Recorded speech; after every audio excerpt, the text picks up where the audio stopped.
I thank the gentleman. Mr. Speaker, I rise in opposition to this motion to instruct conferees.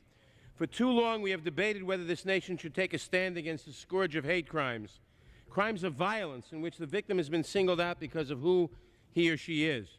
It is remarkable that at this late date this should remain a controversial idea. The idea that someone could be singled out for a crime of violence because of his or her actual or perceived race, or religion, or color, or gender, or sexual orientation, or gender identity, or disability is simply disgusting. These crimes are real, and they are all too frequent. That is a fact. It is not, as some would have you believe, a hoax. Here are the most recent statistics from the FBI. In 2007, there were 7,621 violent hate crimes, 51% because of racial bias, 18% because of religious bias, 17% sexual orientation bias, 13% because of ethnicity or national origin bias, and 1% because of a bias against a disability. Those are real Americans being victimized because of who they are, not for anything they did. And when you victimize someone for who they are, you are terrorizing an entire community. It sends a clear and unmistakable message that members of that group are not safe in your community. It extends well beyond the individual victim.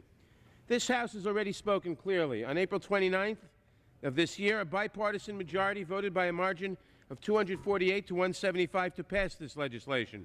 I do not believe that members of this House will now turn their backs on that historic vote. If you believe it was right to vote for this legislation, then you now have the chance to make it law and to make history. The Hate Crimes Prevention Act will in no way undercut the other purposes of this defense bill. In fact, by protecting all Americans from the scourge of violent hate crime, we will be making everyone more secure. A new section added by the Senate prescribes severe penalties for anyone assaulting a member of our military or destroying their property because of that person's being a member of the armed forces. I happen to think that's an important addition. I hope there won't be a single member of this House who will fail to support that provision against hate crimes against the military. I certainly think it belongs in this bill. I also want to be sure everyone understands that this bill contains express safeguards against prosecutions based on someone's speech or religious beliefs. This legislation applies only to acts of violence. And despite the statement a moment ago, the fact that somebody ignorantly arrested someone against the law and that the charges were subsequently dismissed says nothing about the validity of the law. Every crime requires that the government prove some element of intent, and we punish crimes differently based on the criminal's intent. Shooting someone as a crime of passion is not treated the same way as shooting someone in a murder-for-hire scheme, and it is certainly not the same as an accidental shooting. The law makes these distinctions, as it should. This does not make murder-for-hire a thought crime. Society simply judges such crimes more harshly, and it is right that we do so.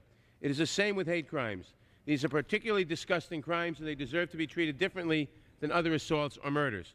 I realize that not everyone believes this, but there's a growing social consensus on this point, both in the states and at the national level. For many years, this Congress sat on its hands and refused to pass anti-lynching laws. Many of the same arguments we heard then against anti-lynching laws, we are hearing now against this provision.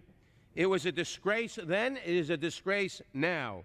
It was a disgrace that we act then, it would be a disgrace if we do not act now. It would be a disgrace if we pass this motion to instruct conferees. I urge rejection of this motion.